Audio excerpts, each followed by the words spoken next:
So Hytale has just released after a long 7 years since its first trailer, and I have been building in Minecraft for about 10 years now, so as you can imagine, while everybody was complimenting the fun looking gameplay and combat, I was there looking at the background blocks thinking, man, that looks really cool to work with. But today is the day I get to check it out for myself. So in this video, I'll be trying out Hytale as a Minecraft builder to see what it has to offer. Will it have more blue blocks? Did they add vertical slabs? And what kind of building tools are available? So let's go ahead and find out, and I'll play around for a little bit and summarize my thoughts and opinions at the end. So let's head into it. All right, we're finally here. Hytale is out. Let's check out this game. So I'm hoping to provide a builder view of this game, like check out all it has to offer in terms of building blocks, how easy it is to use. So yeah, let's head into this game. All right, so initial thoughts. First game in a while that hasn't completely blasted my ears when I first opened it. I don't know what kind of dark magic they figured out with the audio system in this game, but I haven't changed the audio yet, but I'll still probably turn it down a little bit. All right, and also, can you spin your... Heck yeah. All right then, I guess we'll get started. I guess we'll start with my avatar. Oh, go dirty blonde. Cute parted. Cute emo bangs. We'll go with super side slick. Yeah. Hat? Ooh, I do like the cowboy hat. Headphones and dad cap. You know what? We'll go with the cowboy hat. No, here we go. Gotta get my cowboy outfit. Oh, is this like the this is like the Shrek undershirt. It's not really a cowboy cowboy underay. I guess this is only an undershirt. Oh, here we go. Okay. Now this is the cowboy vest. Oh, I have a cape unlocked? Oh, but it doesn't fit my theme. Darn it. We're gonna have to go with no cape. I mean, the style I'm trying to fit. Alright, we got our character. He's looking incredibly fine. Let's head over to Worlds. Oh, not available. Okay. So it's looks like it's gonna be like a main story kind of thing, and then like what's available right now is just looking around and creative, of course. I'll try out the game and survival a little bit before we go crazy and creative. Hey, so quick disclaimer from editing me. I unfortunately completely messed up the bitrate while recording this next part, but I'm going to be leaving it in the video because I still think it's watchable in my opinion, but it is still pretty bad. And I know what you're thinking, why didn't you test record? And I did, but it was only for the starting screen where it didn't matter. So I saw the perfectly still screen and thought, yeah, good to go. But if the pixels are too much for you, or you just want to get to the creative review part of the video, I completely understand, and I'll leave timestamps to skip to. All right, brace yourself. All right, so immediately I need to fix my controls. All right, that's better. Immediately, this game looks really pretty. I really like this, and I already see like they have custom light generation, so like that looks like green glow of the mushrooms. That's really cool. Whack open these doors. Wow, feels like playing Elden Ring for the first time again. All right, I guess let's mine our first tree. Oh my gosh, they have tree feller. What? You're joking. How far does this tree go down? Okay, the tree grows down like 3 blocks under the ground. Alright. Might be annoying on multiplayer servers where people leaving... Now it's not leaving floating trees, now it's leaving stumps in the ground. Oh no. Shift is run and control is crouch. Hold on. They have arachnophobia mode? This is like Lethal Company. Oh. Never mind. You can slide. Oh, never mind. This has to be controlled then. Wow. Slide. Hiccup stone. Wow. Inventory is tab. What is this? Any survival game? Torch. Craft. Alright. Cool. What am I doing? Oh, I guess that's my interact. I already just love the color on these trees. It's so pretty. Mushroom. Alright, so can I craft a crafting table? Campfire? Alright. How do I craft this? I need plant fiber. Oh, okay. Grab some. Oh, he's so cute. He makes a little. Okay. Alright. Plant fiber. How did I get plant fiber before? Did I get it from the tree? Oh, there we go. It's from the bush. Got some berries too. I keep pressing E to open my inventory. This is gonna be a problem. What the heck? What are you? I can. You can climb up blocks. Whoa! I can like jump up 2 blocks. Minecraft could never. Oh no. No! The one thing I absolutely despise about survival games, I guess, is that they just all insist on having the most crunchy, sloppy eating sounds ever. And I hope there's a way to disable that. That's I have bad misophonia. Not the biggest fan of the eating sounds. Oh no. I guess we'll power through. Oh, I'm only on medium? Let's turn that to epic. Can I handle that? Oh, my computer is warming up. Let's turn that back down to... We'll go with high. Alright, so can we craft a pickaxe now? Heck yeah. And an axe. And we need more plant fiber. Weird. Alright. Alright, seems we got some ruins. Anything on top? Nope, just a bush. Is that a bear?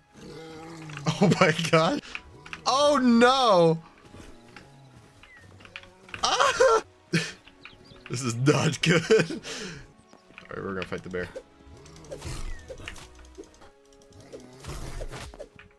Oh god. Oh. He spared me. Keep thinking these are bongos in my inventory.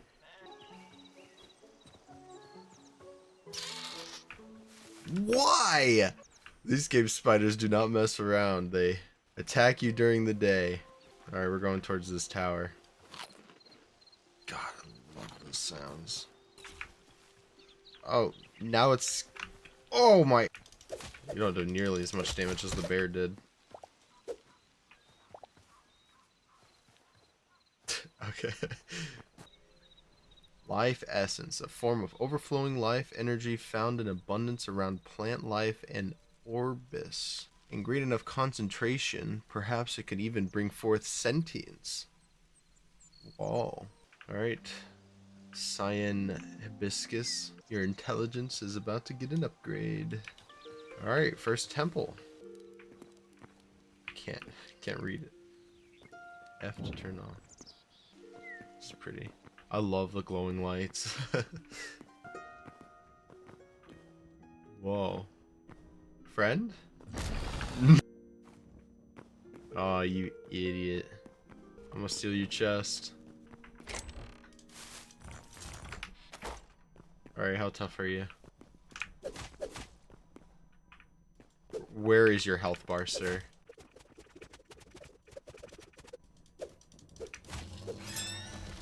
I did it?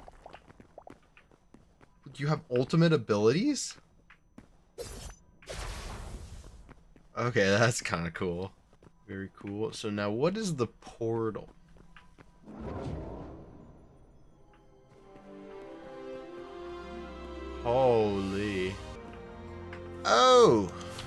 I know you. Look at you. You're from the trailer. This is really pretty. It's like a little village of these guys. Who are you? What? Under construction sign cost I guess that's them saying that it's not finished yet. Oh. Oh, you trade for sentience. I don't have enough. What is this? Memories unlocked. Explore many versions of Orbis to collect. I didn't read that in time. Oh my god. They just put up work in progress signs, like little like floor is wet. That's funny. Oh, wow. Can I mine stuff here? No. It's a cool little realm.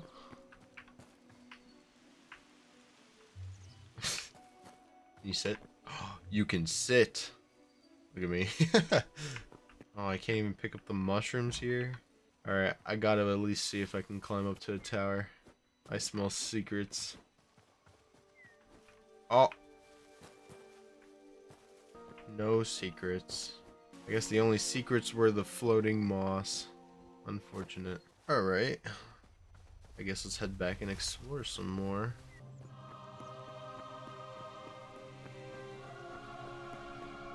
So, like, legendary.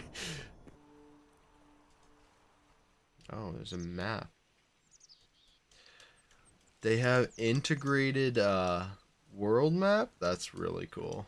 Alright, I want to raid like an enemy camp as my last thing in survival before we check out creative. Let's go ahead and find one of those.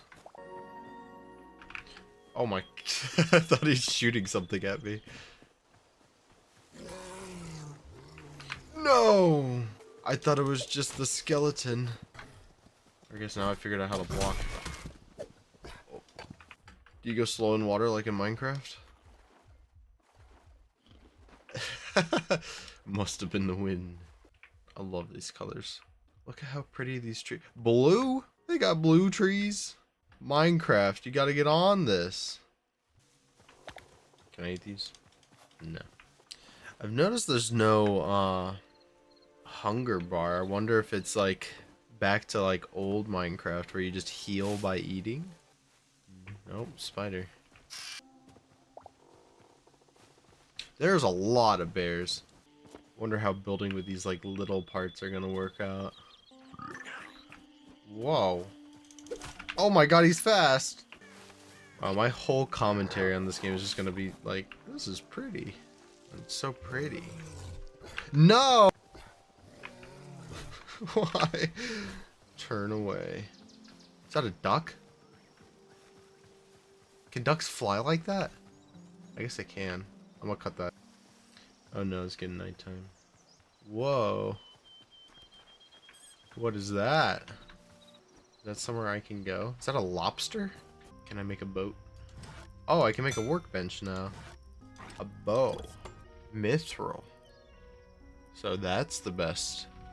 Taken after Terraria. Can I make a bed?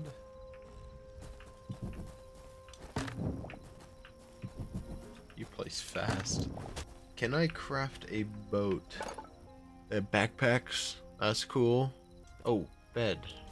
More plant. It's always plant fiber. Looks like healing does just add straight to your life bar. Horrible news for me. That great crunching noise that I love so much. Oh my gosh, why? Literally something like me and my friends joked about is like, oh, bet they're gonna have loud crunching noises on the eating. Alright. Bed. Sleep.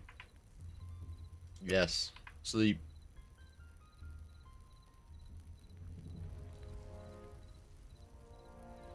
What are those? Is this cosmetic? The sleeping not... Oh. I heal? No more skipping night? Oh gosh. This guy's kind of creepy. You're no match. Oh, he has evil consciousness. Alright, we're moving. Guess we're swimming at night. I guess I'll sleep here a little bit. Oh. Oh, it's because of the monsters, I see. Alright, we're swimming to these lands. You think they did it? You think they added sharks? These oceans look pretty cool. Underwater. Reminds me of like Subnautica. They had to have added sharks. There's no way they didn't, just to get like one on Minecraft. What a lovely place to build a house. Are those like skullfish? Oh, that's creepy. I don't want to be in the water anymore. Oh, this is like a dungeon. Oh, did I just build to like evil land? Is that... Oh my god. That actually scared me. He has a gun? What? I want your gun. Oh, shoot. Shoot! What do you mean no? I don't have any arrows? What is this then? Oh my gosh. This is a bad idea.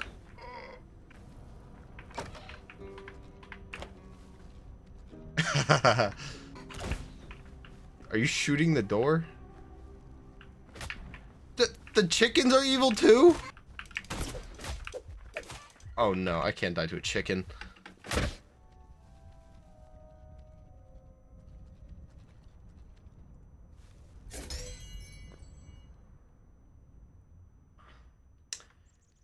You keep your inventory. Interesting. Wonder if you can turn that off.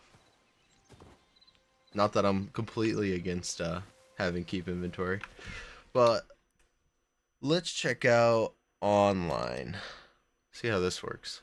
Oh, so you just copy this and then send it to your friend. That's pretty cool. All right, but is there servers? Oh, that's the wrong. Oh. Oh, now it's not recording again. Oh, there we go. Oh, I'm in a desert now. That's cool.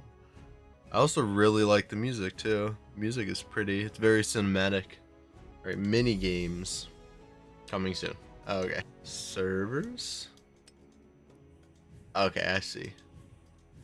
Maybe I'll hop on with my friend later. Oh, there's my world.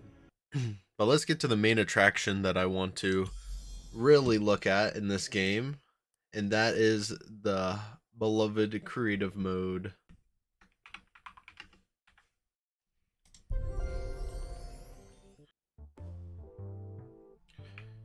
All right, this is an interesting area. Oh, is this like choose like your world type? That's kind of cool. Yeah, I think I'll go with just like the normal world. Okay, it's just the same as the starting world. Okay. All right, so let's head over here and let's see what we have to work with. Oh. Okay, so there is a bunch of tools to use. Okay. I guess we'll just try out all of them real quick. Entity tool spawns NPCs and models of items, blocks, and creatures. Select, move, rotate, and scale entities in your world. Okay. I can just grab this guy. Yeah. Come with me. You can grab the entity, cancel movement, and revert position. Not sure what that does. Oh, do I not have permission? Can I opt myself? Oh. Op self. Oh, okay. Okay, so I can spawn any entities I'd like. Goat. Nope. Alright, well that's pretty cool. But let's move on to the other ones, which I assume are more for building. So it turns out when going over all the tools, I kind of said, oh wow, that's cool, like every 5 seconds, and it kind of drawled out. So here I am from the future again to quickly summarize all the tools and give my opinions on them. Alright, so on further inspection, the entity tool has a little bit more uses than I initially found. So of course, if you press E, it will open up its main UI, which will show all of the animals in the game. And so I originally thought that this was just kind of this game's /summon command like in Minecraft, but they actually have these two additional tabs up here. And what the items tab allows you to do is to select any block or items model in the game and change it into a display entity. So if I were to pick like an ice block here and hit spawn, it will summon that ice block as a display entity. Now what you can do with this block as a display entity is now you can move it anywhere you want in the world, and it doesn't have to abide to the normal grid pattern like the blocks do. It also no longer has collision either. So the basic controls for this is you press left click on a display entity to take it with you, and then left click again to confirm its location. If you want to cancel the movement, you can hit right click and it will jump back to where you dragged it from. And then you can adjust the distance from you with the scroll wheel. You can also press E while holding it to open up a movement gizmo to fine tune a specific direction you want to move it in, or you can press R to open up a rotation gizmo. You can also hold down the Alt and use the scroll wheel to adjust the scale of the display entity. And oh wow, we're still going. I'm just gonna keep going until you stop me. Oh, okay, there we go. So that looks like you can go about 5 times the original scale, and I assume you can also make it 5 times smaller as well. They also have the feature to snap it to the ground, so you don't have to be fine-tuning it perfectly to the ground. If you just press the home key, it will immediately just snap to the ground perfectly. Finally, you can hit Shift C to clone the current block if you want another one, and delete to delete any entity you are selecting. But heading over to the final tab labeled Models, you'll see that it again has every mob in the game listed. However, spawning an entity from this tab will spawn one with 0 AI and it will be frozen. If you instead want an animal to have an idle animation, what you can do is spawn an actual animal and simply grab it and hit F, which will freeze it in its current animation.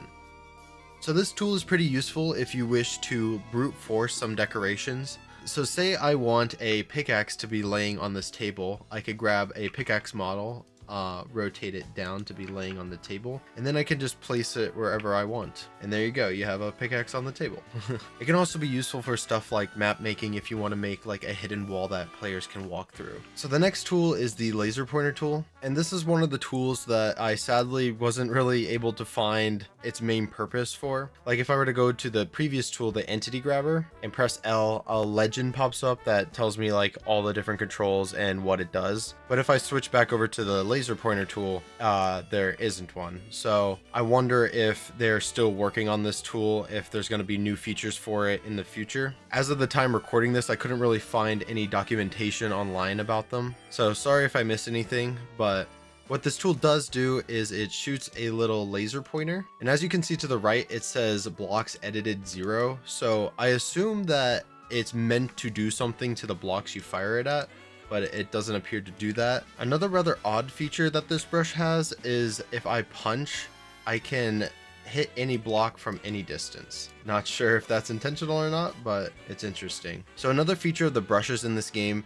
is if you open up your inventory, you'll get this little options panel, which is really cool. And for the laser pointer, you only get duration, which extends how long the laser pointer stays active before it disappears. So I wonder if this is for measuring something maybe, or lining something up. I'm not entirely sure. And then of course the next option is just to change the color to whatever you like. The next tool is the paintbrush tool. So this brush is kind of your standard place and remove blocks brush. Basically, if you left click, the selection that you have here will disappear, and if you right click, it will place whatever block you have selected. Then if you were to middle mouse click any block, you can select that block to use instead of the default stone. If you want to have multiple blocks, you can hold down shift and middle mouse click to add multiple to your material list. So you'll have a perfect blend of every block that you middle mouse clicked. And so this feature extends to adding in masks for your brush as well. So if I were to hold down Alt and then middle mouse click, I can instead add the block to my mask. So when I use my brush now, it will only apply to that specific block that I added. This is good for if you want to like make paths, or you want to texture a certain wall of your building. And if you hold shift while holding down alt, you can add multiple blocks to your mask. So I selected these 2 blocks, so when I use my brush now, it will only paint this rock. This honestly is probably the coolest feature I have found so far while building. To my knowledge, I actually don't think that this is capable in normal Minecraft. In normal world edit, you would have to type out a command with each block name. You can use some shortcuts like slot 1, slot 2, etc. for any of your slot numbers. You can also use hand to use the block in your hand, but of course that only limits you to 9 blocks that you can use. Then what you can do in Axiom is you can drag blocks into your brush from your inventory, which is pretty fast and useful. But a feature like this would definitely be very useful when using World Edit. Instead of having to open up my chat and type out a bunch of blocks, I can just look at them and be like, I want to affect this block, this block, this block.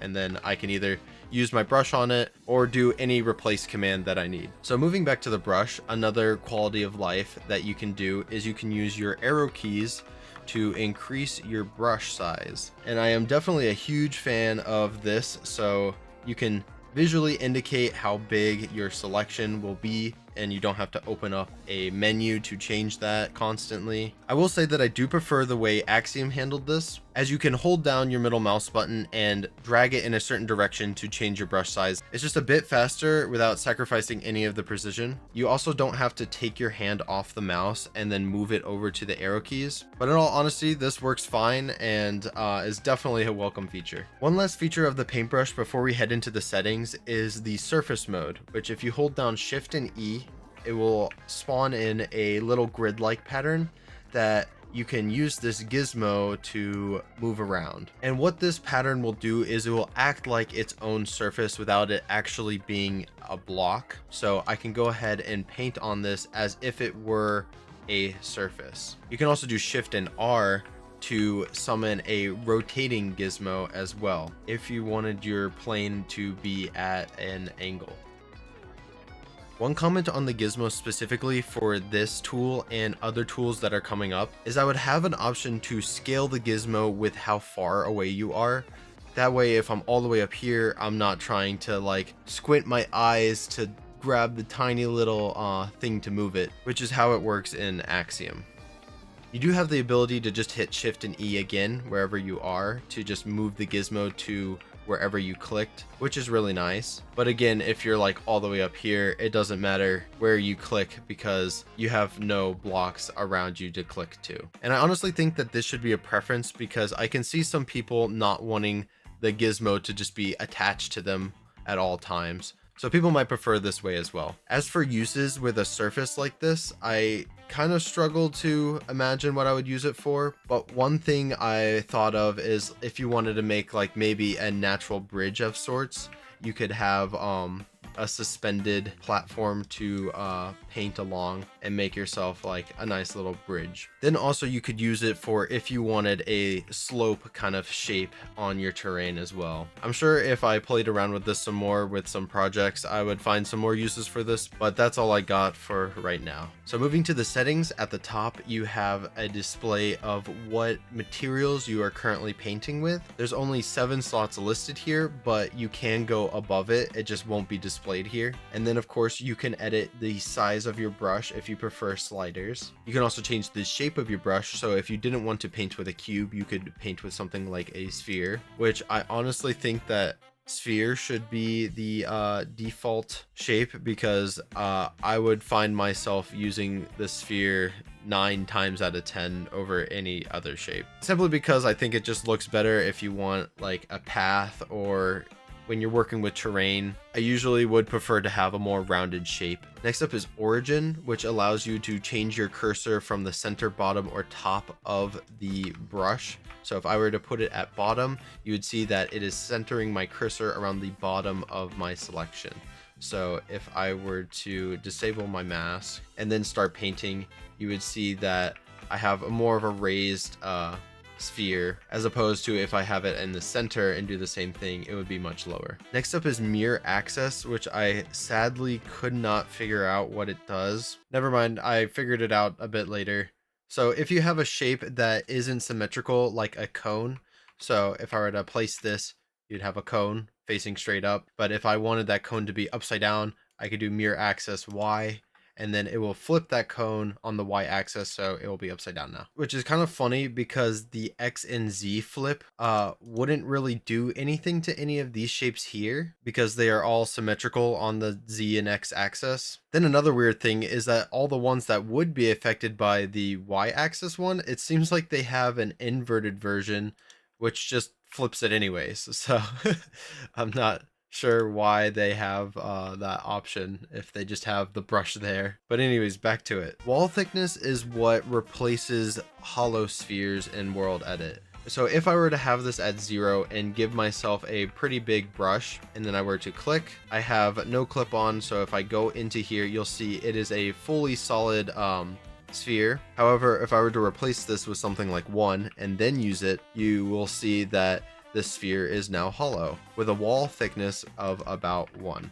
So if I were to change this to something like 4, it would then have a hollow sphere with a bit of a thicker wall that's approximately 4 blocks thick. Pretty cool. And once again, to my knowledge, I do not think that this is possible in normal World Edit, or at least not as simple as just sliding a slider like this. I'm sure somebody out there is gonna be like, actually you can generate that with the generate command, but you have to like type out like a full function for that. But moving on to density, this allows you to mix in air blocks with your material so you can have a more feathered look. So having it at the default 100, you would get a perfect sphere when using your brush or any shape that you have your brush at. However, if I turn it down to something like 50, it will then only paint with 50% dirt blocks, giving it more of this feathered, bushy kind of look. My first thought for this feature is definitely using it for leaves. If you wanted to make like a super big tree, you wouldn't want these perfect spheres to be at the ends of all of your brushes. You would instead want to use a more airy brush like this to get more of a bushy look, and it kind of hides the spherical nature of it to make it look more natural. And then last we have spacing, which if you were to just drag your brush across terrain, you'll get this perfect smooth stroke.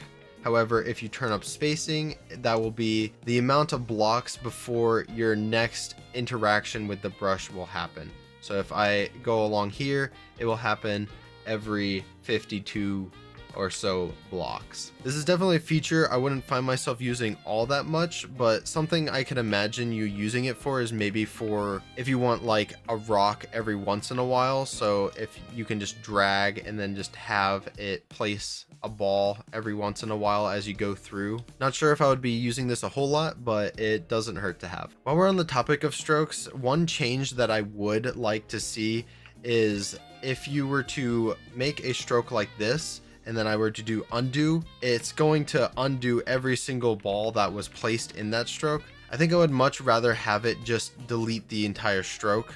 Kind of how it works in any paint software that you would find. It would make undoing some stuff a little bit faster instead of me having to spam undo for a little while. Though I can see this as a kind of unique case where some people might like it, so maybe it can be a preference. Then again, apologies if something like this is already added and I just didn't find it. Moving on to the next tool, we have the layer brush tool. Now the layer brush tool is another tool that doesn't have a legend, so it's another case of I'm not sure if I'm using it wrong or it just doesn't have all of its features yet. But from what I've noticed, it kind of works like a flattening tool, where it will sink every block down to the bottom of the selection that you have. So for instance, if I were to use it on this structure here, it will sink down any of the blocks that have air above it in the selection and not touch the ones here because it doesn't have air above it, if that makes sense. I'm not quite sure what you would exactly use this for. Maybe for flattening out some terrain,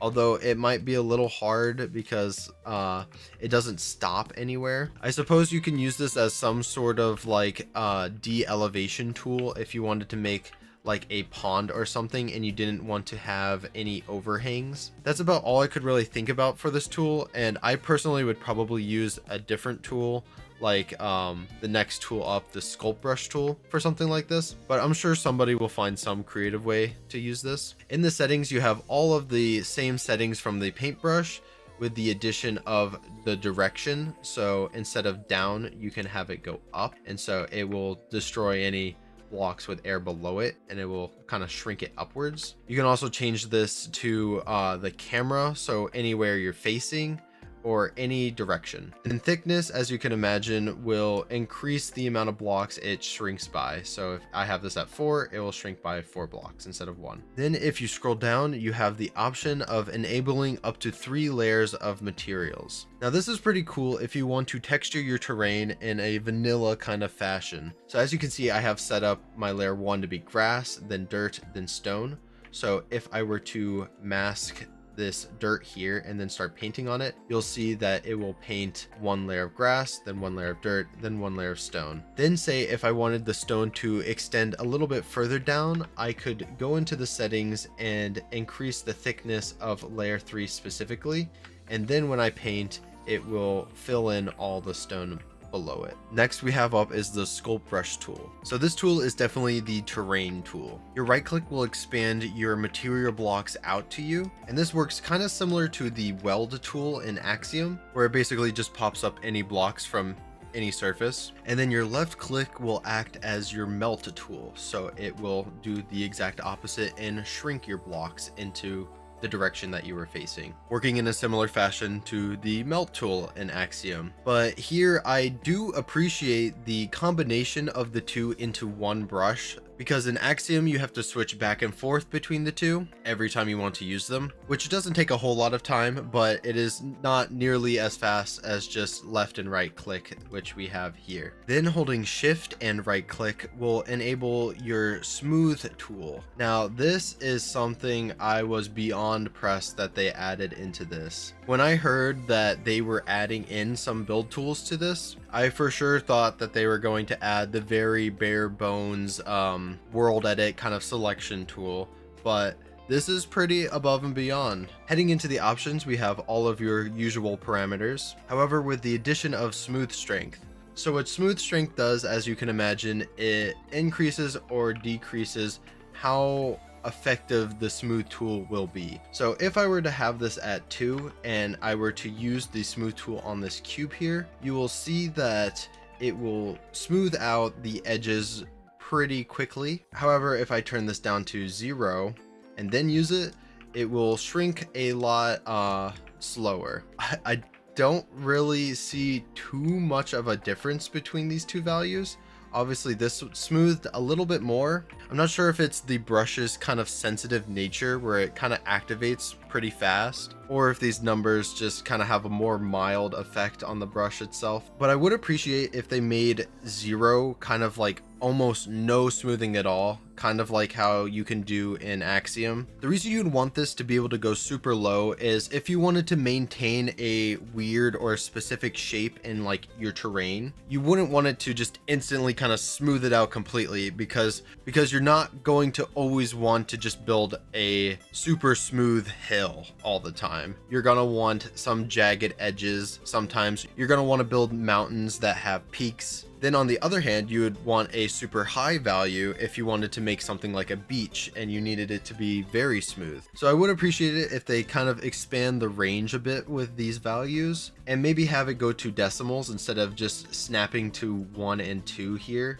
Maybe I can have like a 0.5 or like a 0.75, or maybe even just have it like the other sliders where it goes from 1 to 100. I feel like having a much larger reach of values here would definitely be very useful. Then again, I am not a developer, so this is probably way harder to implement than I'm making it out to be. So obviously in due time, again, this is day 1. But some compliments that I do have for this smoothing tool is it runs very nicely performance wise. I barely see any dips in my FPS while using this. This is one of the more intensive tools in Axiom, and this runs pretty smoothly. Moving on to the next tool, we have the selection tool. Now this tool is your standard position 1, position 2 world edit tool. So how it works is you left click and drag to make a square, and then once you release, then you can go up or down with your cursor before clicking again to confirm your selection. Now you may think that that seems a little overcomplicated for just a position 1, position 2, but I actually kind of like it because, like, say I need to select this tree,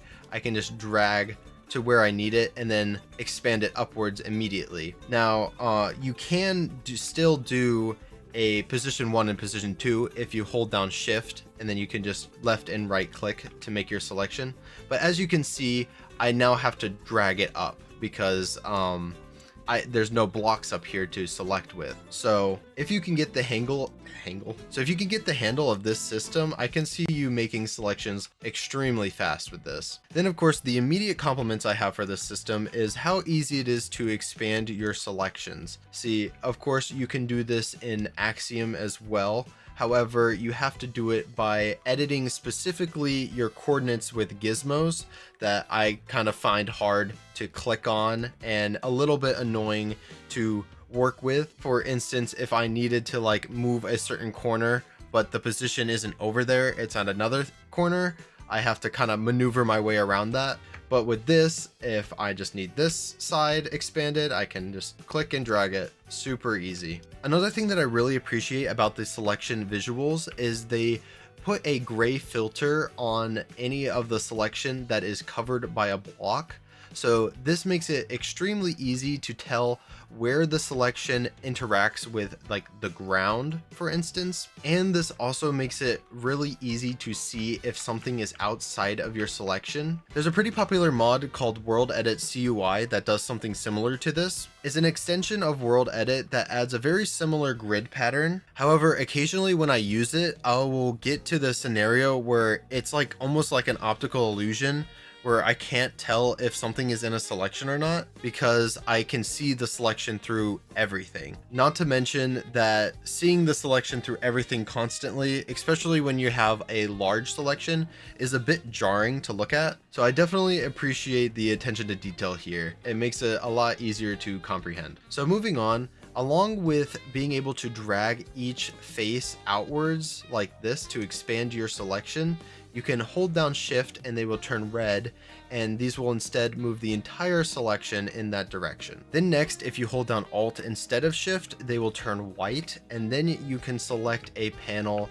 to shrink your selection to one block in that direction. I definitely find less uses for this feature, but again, extra features that aren't intrusive never hurt, and I'm sure somebody can find a good use for that. However, I do have an idea of what it could be that I personally would find a lot more useful. So say I wanted to copy this cube, but I didn't want to copy all of the surrounding air blocks because when I paste it in, I don't want it to make a big hole. So what I could do is I could hold down alt, and then when I click, it shrinks this side right here up until it hits something that's a non-air block. So it'll shrink up to here, and then I can click alt, click this one, and then it'll shrink up until it hits a block. And then I can do that with all the faces until it shrinks down to just the cube, and then I can just copy that. Axiom has a feature like this that I use pretty often to save stuff like tree schematics for when I need to place them later. Basically, it's just a button that will shrink the selection around what you actually want to select. But moving on, we have another really cool feature, which is being able to have multiple selections. So let's say I wanted to replace this tree with this cube. I wanted to move the tree over here. I wanted to move the cube where the tree was. So what I would have to do is I would have to select the tree, move it away, and then I would have to reselect the cube and then move the cube to where the tree was. However, I already have a selection here, so I want to keep this selection. So what I can do is I can hit page up on my keyboard, and I can start a new selection around the tree. So now I have my tree selected. I can move it over to the side. And then if I hit page down, I can go back to my cube selection, which is pretty neat. Now, given it would take 2 seconds to select this cube, it's pretty easy. But say I had like a much bigger selection or a more complex selection that I wanted to keep. So now let's get to how you actually move the stuff in your selection. So for the first option you have is you can press T, and that will take your selection and move it to your cursor. So let's say I wanted this cube over there. I can just press T and it will move it straight over to there, and I can just paste it. So something I would suggest with this, especially because it's a feature in the next tool that we're going to look at, is being able to fine tune the placement with this with the arrow keys. So if I were to press like the up arrow keys all of a sudden the blocks that you see selected right here will move up one. So I don't like have it in the ground. So like I'll put it on this like grass for an example, like it would look like this. Obviously it's because I'm looking at the grass block there, but you get the idea. So I would press like the arrow keys and then it would pop up like that. Just a little something to be a little more precise with your placement of this, because I do like how fast and snappy this is. Like I just want it right there. I want it right there. I really like how snappy it is. However, it doesn't look like you can be very precise with it, and I would constantly be worrying that I'm breaking like the ground or something like that. But the next keybind that you can use is E, and E will spawn a gizmo for you to use, and you can drag like this arrow and you can move it in any direction. I do like this because you can move it in the air. You don't have to like have a block to snap onto. However, it lacks in what I did compliment the selection tool in before, where they tried to move away from gizmos, because I am not the biggest fan of trying to find each little arrow to click on. I feel like it would be much better if you had something similar to the select tool, where if you press E, maybe these turn a different color again, like green or something, and then you can drag it kind of like you can the selection. So imagine the selection, but it has the block still in it. The next keybind is R, and that will spawn another gizmo. And now this one would probably have to have a gizmo, because I would find it pretty hard to be able to orient this with just some face planes. But yeah, very glad that they added a rotation tool like this. Very nice to work with. So something nice that could be added in the future would be an option to unlock this rotation from 90 degrees. So basically this would allow you to rotate it on something like a 45-degree angle. But again, this is one of those things where I'm not a developer, so I'm not sure how hard this is to implement. So very nitpicky thing to add, but the feature would be really nice to have if you're working with more advanced building.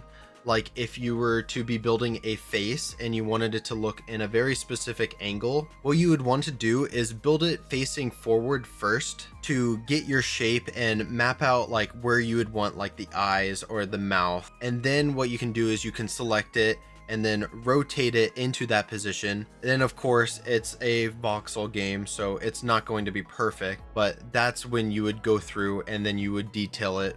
But you would have the markings on where the eyes should be, where the mouth should be, and you would have the general shape that you can smooth out. But of course, that's a pretty niche thing. I don't think that a majority of your players would be using that feature. Probably a low priority, especially because it sounds like it might be pretty hard to implement. But moving on, so in addition to those keybinds, you can also hold down Alt and then hit the keybind to instead make a copy instead of moving the original block. So if I were to hit Alt and then T, it will move it to my cursor like the normal T would do.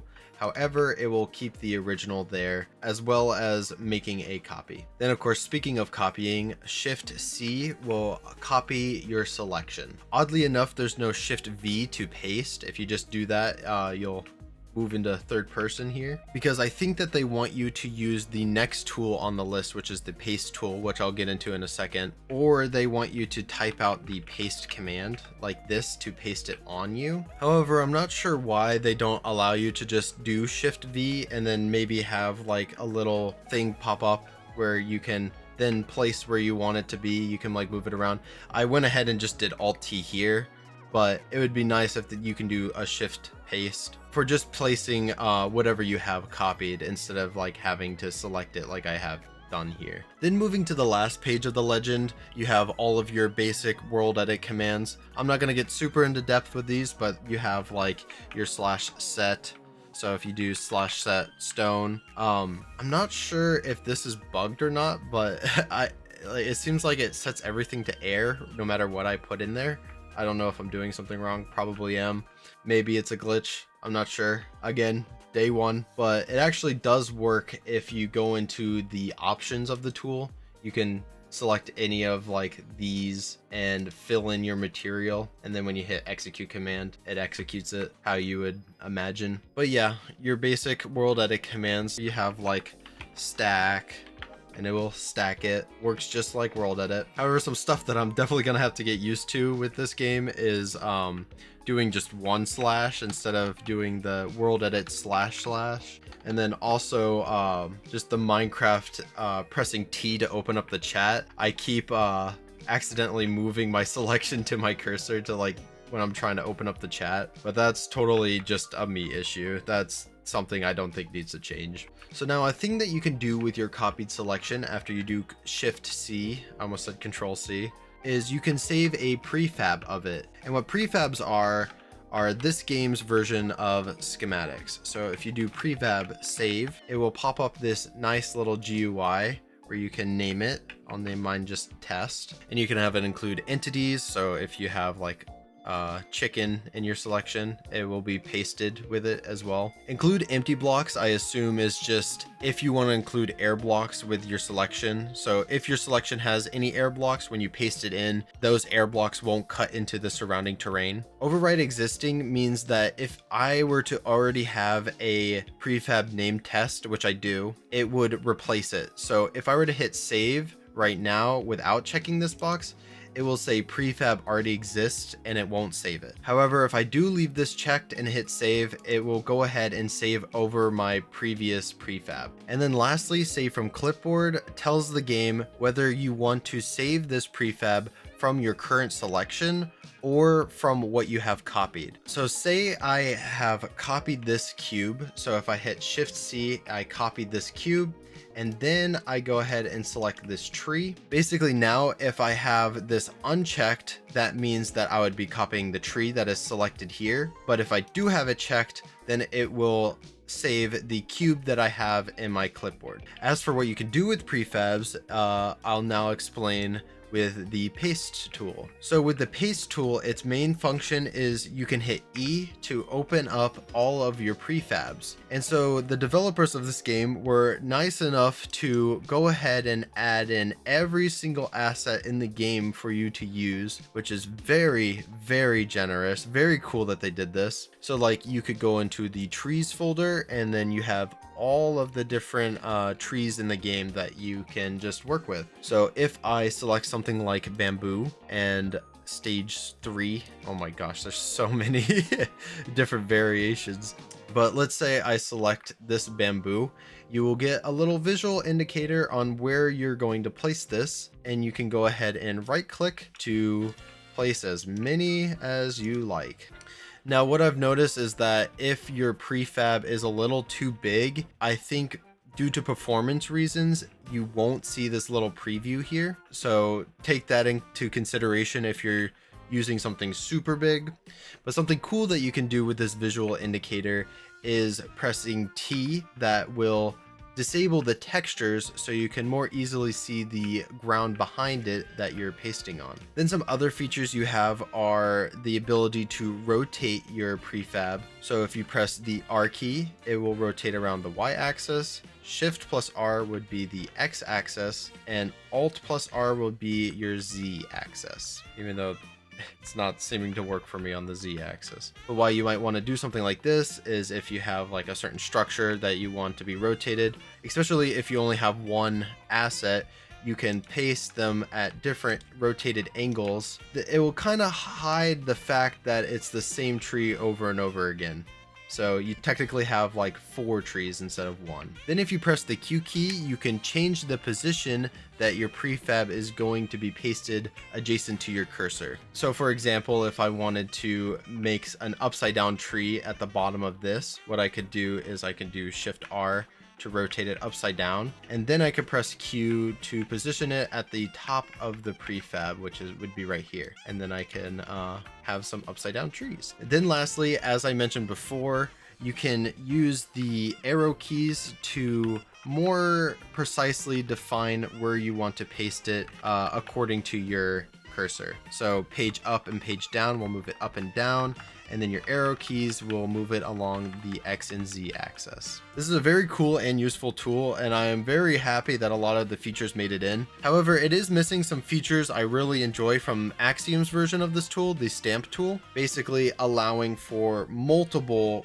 prefabs or schematics to be selected at the same time, and it will randomly cycle between each asset that you have, as well as an option to automatically rotate and flip it, so you don't have to be pressing the R key and the tool will just do that for you. But other than that, I really do like this tool, especially the feature to toggle the textures, which I don't think is available in Axiom. But now moving on to the line brush tool. So the line tool allows you to click 2 points and create a line between them, just like the line command in World Edit. You can also hold shift to lock it at a 45-degree angle. So like if you wanted to build like a bridge at a 45-degree angle, you could do that because 45-degree angles are much easier to work with. Then in the options, you have all of your usuals, but you also have line type where you can do split, which is what I've been using, where you click 2 points, it creates a line, and then you can create another one with another 2 points. If you change this to continuous, you will continuously make a line between each point until you hit right click to cancel it. And then origin allows you to set a fixed point with your first click, and then every following click will build a line starting from that original point. Now the line tool is something that I don't really find myself using all that much. It's useful for things like if you need to find a odd shape for like a building or something like that, you need to connect 2 points. But I see this tool having a lot of potential if they could maybe add some features from Axiom's path tool, which is a tool that I use fairly often. The path tool has options like increasing the size as you go along it to make some spikes. It's really good for making big tree branches, or I don't know, like kraken tentacles. But it also has features like you're able to add slack to it, so you can make like a rope shape. It's good for stuff like power lines, vines, bridges, something I'd definitely like to see later down the line if possible. The next tool is a quick one. It is the ruler tool. As you can imagine, you use it to measure the distance of blocks. How you use it is you right click to set your first point, and then keep pressing right click to add as many following points, and then once you're done, you hit left click to set the line. Something I find a little weird that I would change is I would personally be measuring the blocks in between your two selections instead of including half of the block in your selection. So what this is including is half of this selected block, half of this selected block, and then all the blocks in the middle. So the blocks that I've destroyed here is actually 11 blocks wide, but it will say 12 because it's including these two. So I think it would work better if it just measured these ones, because I feel like that's what you're more expecting to see out of this number. But once you're done with all of your measurements, you can hit Shift R to reset all of them. This is another one of those tools I don't find myself using too often, but a feature that I would really like to see that Axiom has in its ruler tool is calculate air gaps evenly between a distance. So if you wanted like exactly 5 pillars in a line, it would highlight the optimal places for those pillars to be to have an equal space distance between each other, which I happen to use occasionally if I'm using like a big line of something and I don't feel like mathing it out to see the optimal way I should split it up. But the last tool on our list is the flood brush tool, which unfortunately also doesn't have a legend, so I'm not sure if I'm using it wrong. But this was the one brush that I was not able to get it to do anything. From the settings, it looks like you set a material to work with and then a material that you want to paint on. So it looks like it would be similar to the paintbrush tool. However, when I try to use it, it just says that it edited 0 blocks. So I'm not sure if it's not implemented yet or if I'm just doing something wrong. If I had to guess what it's supposed to do, I would imagine like if I wanted to replace this like summer grass here, this little patch, I can like click on it and then replace all of it with a single block. But it makes me question that theory because I have like this little box selection acting like it's only going to fill inside that selection. So I'm not sure how that would work, but I guess we'll find that out in the future or in my comment section if somebody roasts me for not knowing what to do. But yeah, that's all the tools. Again, way surpassed my expectations with this. Super impressed with how far they went with these. I was completely just expecting a thrown together world edit, and we got something way more. So super impressive stuff. But now back to past me to finish off the video by building a quick little house to try out all the new blocks and decorations. All right, I found a nice looking area that I want to build in. So let's get into it, I guess. As you can tell, I'm not really used to live recording myself doing this. All right, I'm gonna start by clearing out some of the, oh my gosh, that's so loud.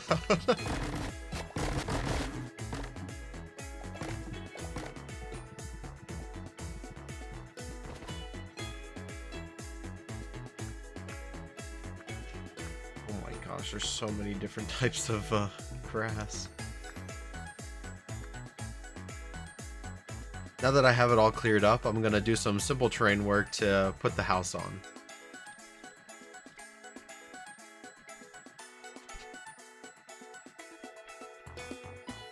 Alright, I ended up making just a simple hill, but we'll work with it.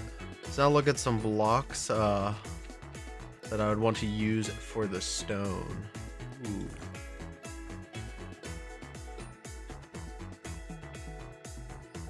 Hey, what the heck is... You're not giving the smooth stone stair variant as well in this game? Oh my goodness. Alright, I got some blocks to work with, and I'm going to lay out my house.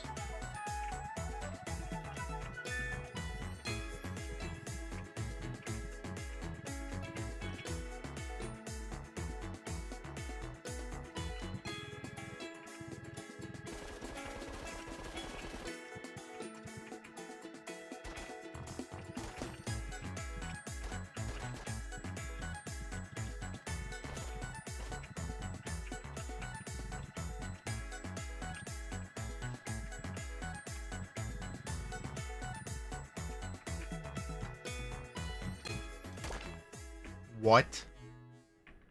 They did not. Are you freaking kidding me? I don't even know how to utilize this. I'm so not used to half slabs.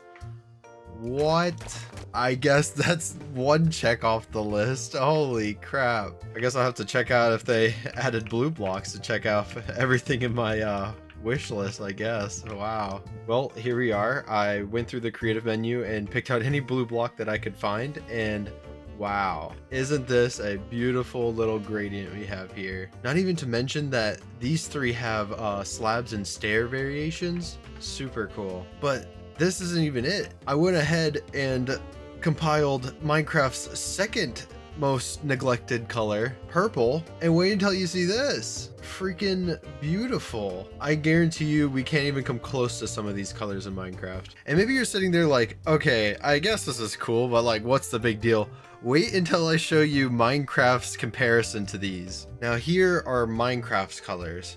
Now, don't get me wrong, you can definitely work with these. So with purple, it really isn't that bad when you get closer to pink. However, when you get dark enough to actual purple, you get like a pretty big jump from the bubble coral to the purple wool. But then it's just purple wool, purple concrete, and then all the way down to crying obsidian, because there's no blocks in between here. And then if you want to transition more into some warmer purple colors, you kind of have to make a big stretch right here. Then for your blues, you have your ice blocks as your brightest colors. Then immediately you get a pretty significant hue change to blue wool, which you might think that doesn't look that bad, but if you look at it at a bigger scale, I don't know if it's just me, but it is a little jarring heading from blue ice to blue wool. Like, I don't know, it just doesn't seem like it's like the same gradient, if you get what I mean.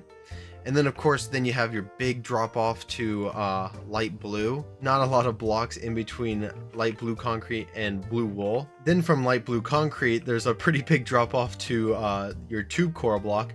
And then it's not so bad with the darker blues, but then you get a huge drop off to crying obsidian again, which I'm aware is purple, but this is pretty much your best option when it comes to like a dark blue. And I know what you're thinking, oh, well, what about blue terracotta? But it kind of has like the illusion of being darker, but it's kind of lighter at the same time. Here it is on the bigger scale. Like, as you can see, like it kind of has like the right color, but then it's just like way brighter than this blue, and it kind of looks odd, at least to me. So Axiom has this feature where you can generate a color field in Minecraft, and it allows you to see the distance between each color. And as you can see, these are your purples and blues, and you can just see how isolated they are. They have like their own little segment over here. And as I was saying before, here's your purple concrete and then your blue concrete. And then you just see the empty space here all the way down to crying obsidian. So yeah, very cool that Hytale was able to fill in some of these gaps. But back to the house.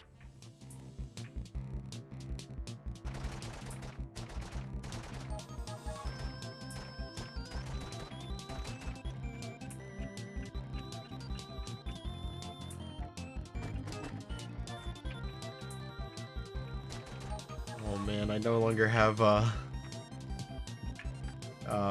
pillars that I can use with fences and walls. I guess branches will have to do.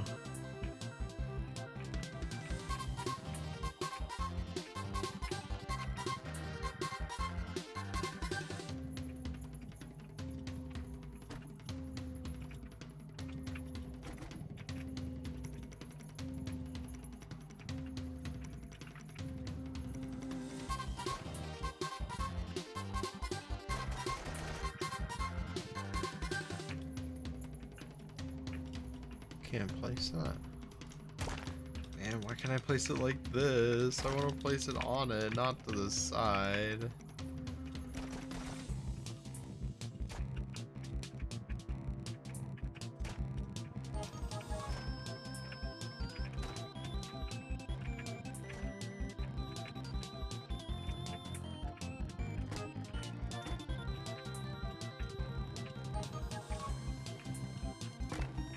Oh my gosh.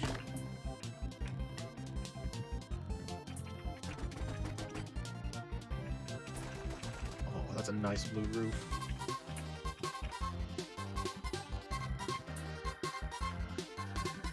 I am a huge fan of the roof shingles. Those are pretty cool.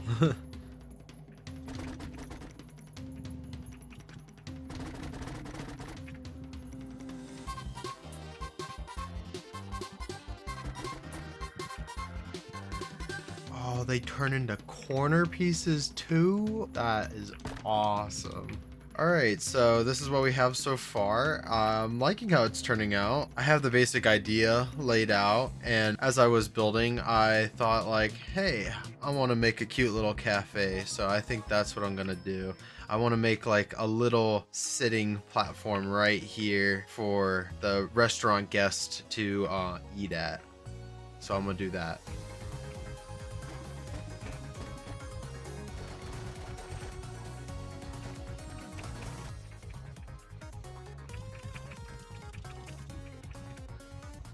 Alright, so the plan I have with this is to have a little raised platform, and then I have a big tree growing out of the middle of it to be the support.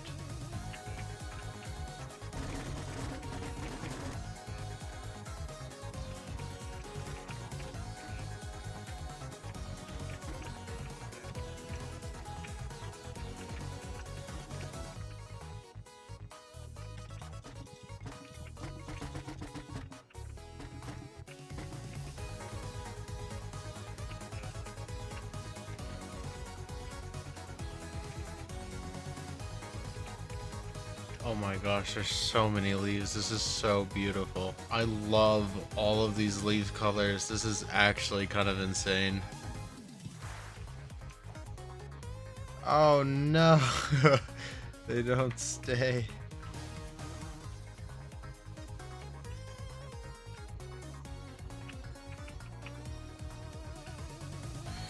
Alright, there's our tree. I have to be extra careful not to breathe on any of these leaves or else they're all gonna be disappear. So get a good look at this tree now before I break it. Alright, but now it is time to finally add in all the little details. So let's get to that.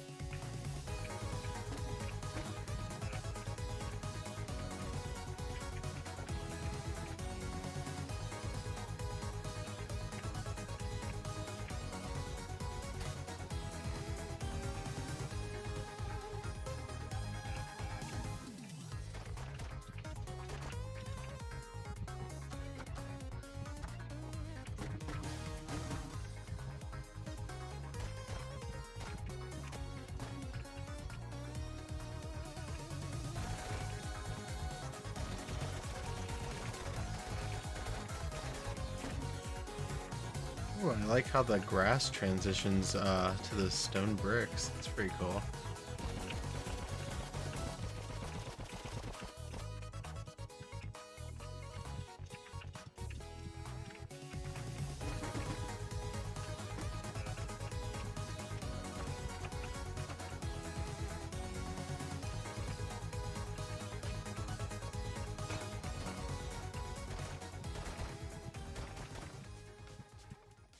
I think I'm gonna add another platform down here to make more seating.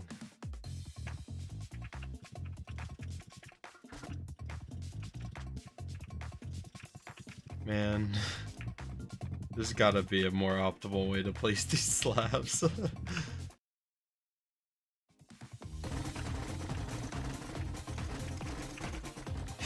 I breaking the blocks too fast for the game?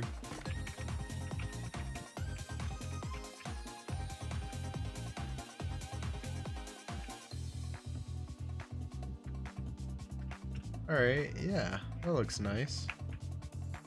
Oh my gosh, there's a second page of tools. Well, we're gonna go take a little detour over here to check out these tools real quick. Alright, so let's go over the second page. Hopefully this won't take as long. Starting with the extrude brush. So what this brush does is it will take any surface and expand it in that direction. So if I were to take this block here and click on this side of the block, it will expand it outwards 3 blocks, as you can see with the highlight. Now with these 4 blocks here, if I were to click on the side of it, it would detect this entire surface of the 4 blocks combined. So if I click on it again, it'll expand it that way, but with all of the blocks. Then again, if I click on the top now, it's going to detect this entire surface of all 16 blocks. So Axiom has this same exact tool that I like to use quite often. I use it to fill in things or build up any walls if I'm building a house or something. Heading into the brush's settings, you have 3 options to choose from. The first slider edits the depth of the tool. So if I change this from 3 to 1, instead of having 3 blocks extend outwards, it will only extend 1, which at this moment I would actually suggest leaving it on 1, because if it's anything other than 1, I'm sure this is a glitch right now, but if I extend this out like however many blocks and then I undo it, it only does like the first layer, and these are just permanently stuck there at the moment. I'm sure that's a glitch and that will be patched in the future. But then of course you can also change your material. Then lastly, you can edit the radius, which will extend how big of a surface the brush will detect. I'm very happy with the inclusion of this brush because I do use it in Minecraft very often. And of course, I'm not sure if this is planned or not, but I would love to see a feature to be able to shrink a surface as well as grow one. It seems that you can just grow them at the moment. Like if I hit left or right click, it just does the same thing. It just extends it outwards, which in Axiom, right clicking will raise the surface and then left click will actually lower the surface. Moving to the hitbox tool. So this tool appears to allow you to edit the hitbox of any block. So if I were to click like this face of the block, I can then drag it outwards, and then like this will be the hitbox of this block now. However, I'm not exactly sure what this does. I kind of assumed it would add collision to it, like extending like the collision hitbox, but as you can see, I don't have any collision with it. So yeah, again, not really sure what this one does. It doesn't have a legend, so I can assume it might not be finished. But if it did actually add like collision here, but if in the future it did have the ability to extend the collision of a block, it would be kind of cool. Like say I have something like a rope bridge design and I didn't want players to fall through the cracks. I just wanted them to be able to walk past it smoothly. In Minecraft, my solution to this would always be just add barrier blocks. But in this context, you could extend the hitbox of each block and maybe even have like the equivalent of a barrier slab, so it's even more smooth. But yeah, that would be pretty cool. But as it is, I couldn't really find any use for it at the moment. Moving on to the noise brush tool. So for the noise brush tool, I'll be honest, I can't really find a feature of it that the paintbrush tool doesn't already do. As you can see in the settings, it's pretty much just the default brush settings that every brush has. So as I can imagine, this might not be finished as well. But if I had to guess what this brush might be used for in the future is to possibly work with patterns like a Voronoi or a simplex pattern. But to be honest, I honestly think that that could be incorporated with the paintbrush tool as well. Not entirely sure what they have plans for this, but I'm here for it. So for the next two tools, the prefab selector tool and the set anchor tool, I couldn't really find out how to use them. I'm sorry.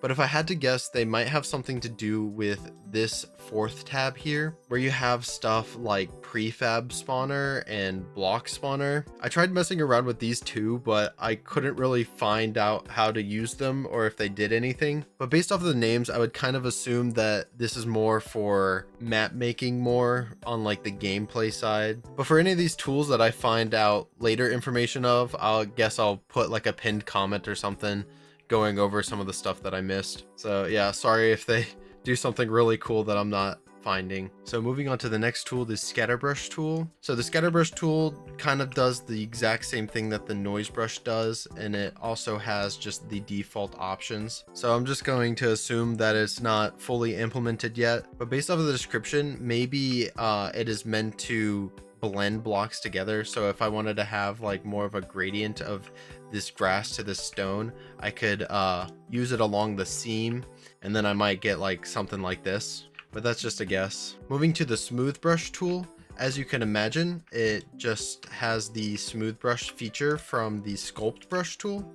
And in the settings, it just has the addition of the smooth strength as well. That is also in the sculpt brush. So it just kind of seems like a small feature from the sculpt brush tool. Not sure if this was like an earlier version of it or if they plan to do more with this. You can probably tell why I said page 2 is going to go a lot quicker. So the last tool is the tint brush tool, and its description says it allows you to edit the color of tint used in a block column. And I'm not sure what block column is referring to, if that is a mechanic or something in the game. When I use it, it doesn't really seem to do anything. When I first saw it, I assumed that maybe like you can like change like the grass color or something like that, which would be really cool if it could do that. But yeah, sorry, not sure what this one does either. But to end on a positive note, let me quickly go over what's on the third and fifth page. So on the third page, you have some presets of script brushes that the devs threw together for you. And don't worry, I'm not going to go through every single one of these, but they have some pretty cool ones, like a boulder brush where it will generate a boulder for you.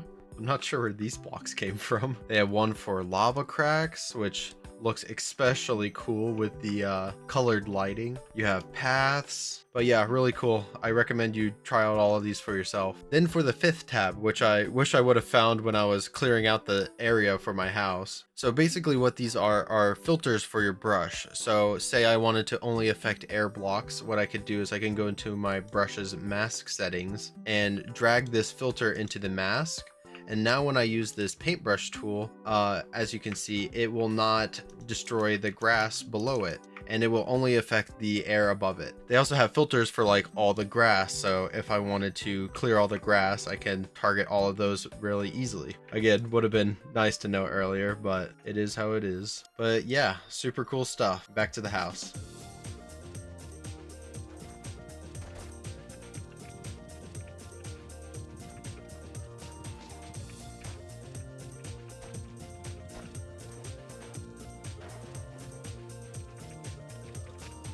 Water definitely acts a little bit different in this game.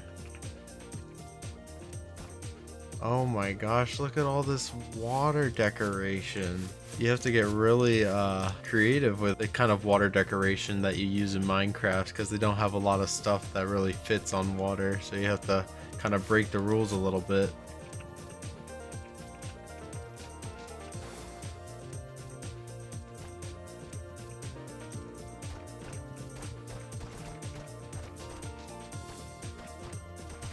Alright, I guess all that is left with this build is the interior design.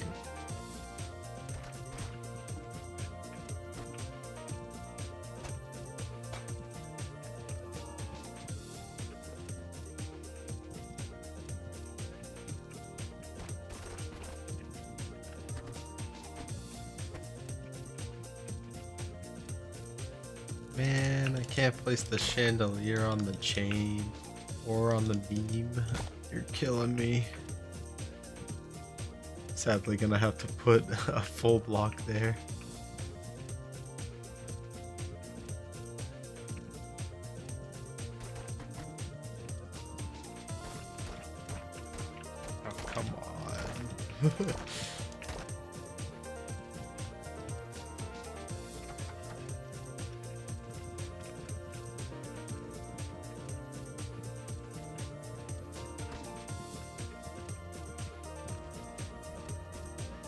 I am all of a sudden slightly vibrating.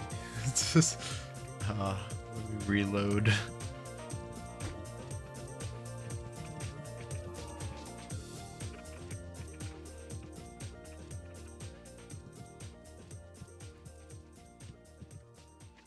Alright, and I think that pretty much finishes it. Well, that was a fun build to do. For my final thoughts on the game, I would like to say that I'm really impressed with what they've done with the building tools. As I said before, I wasn't expecting anything close to what Axiom can provide, but this was a solid attempt. But you also have to keep in mind that all of Minecraft's tools are all player-made mods and plugins, and Hytale has supposedly made this game very easy to mod. So I am really excited to see how they polish their existing tools and what kind of stuff the community whips up. As for building in the game, I really enjoyed all the colors. All of the blocks blend really nicely with each other. I especially enjoyed all the different leaf colors, which I've always wanted more variants in Minecraft other than just green, but until now I'd never realized how much I desperately need them. They added furniture into this game, and I'm a little divided, as I kind of liked how Minecraft had you be a little more creative with how you design certain things, but I do think overall it is a welcome change, as you can easily make stuff like a chair and it be obviously a chair instead of having to place down a stair block and people being kind of confused with that. I also do appreciate the approach of more lenient restrictions on where you can place certain things. For example, you can place almost anything on these shelf blocks, even though it looks like some you shouldn't be able to because it hangs off a bit. I would always prefer freedom like this because there's always the potential that somebody finds a cool design that the developers just didn't think of. And I would like if this idea extended to stuff like lanterns being able to float, and of course the chandeliers being able to be placed anywhere. But I'm pretty sure that they do intend for you to be able to place them on like chains and stuff. That'll probably be fixed in the future. But I'm also happy to see some consideration of quality of life things like no clip, which allows you to clip into blocks and stuff like that. It makes it easy if you need to get into a tight space or you just want to go through a wall, you don't want to break out, you know. But some other things in that nature that I would like to see added would be stuff like infinite reach, or the ability to edit how far you can reach to place or break blocks, or maybe even force place, which is a ability in Axiom that lets you place stuff like flowers on stone and stuff like that. It really helps you to push the details to their limits. And on that note, even adding the ability to freeze the physics of a world maybe. So stuff like tree leaves don't break or plants don't grow. You can have plants at a certain phase, or maybe even restricting liquids of flowing if you want to make like a cool design with that. But overall, I would say my experience was very positive, and I would love to revisit this game if it gets any cool new updates with the tools or any mods get added. But yeah, now we're at the end of the video. Sorry this video was a little all over the place, and I didn't mean for it to be as long as it was, but I guess that's just kind of how it turned out. If this is your first video of mine, I like to remake different areas from video games or films in Minecraft, and I would appreciate it if that sounds interesting to you, maybe checking it out. But up next, I have an Avatar: The Last Airbender video right around the corner. I just have to finish the outro, so hopefully expect that soon. Then after that comes out, I plan on revisiting Twilight Princess to make the Forest Temple. But yeah, thanks for watching, and I hope to see you then. You know, let's dabble a little bit. I guess we'll start with my avatar. Oh, all right. Go with blonde hair. Oh, and the recording's already black. Oh no. Why?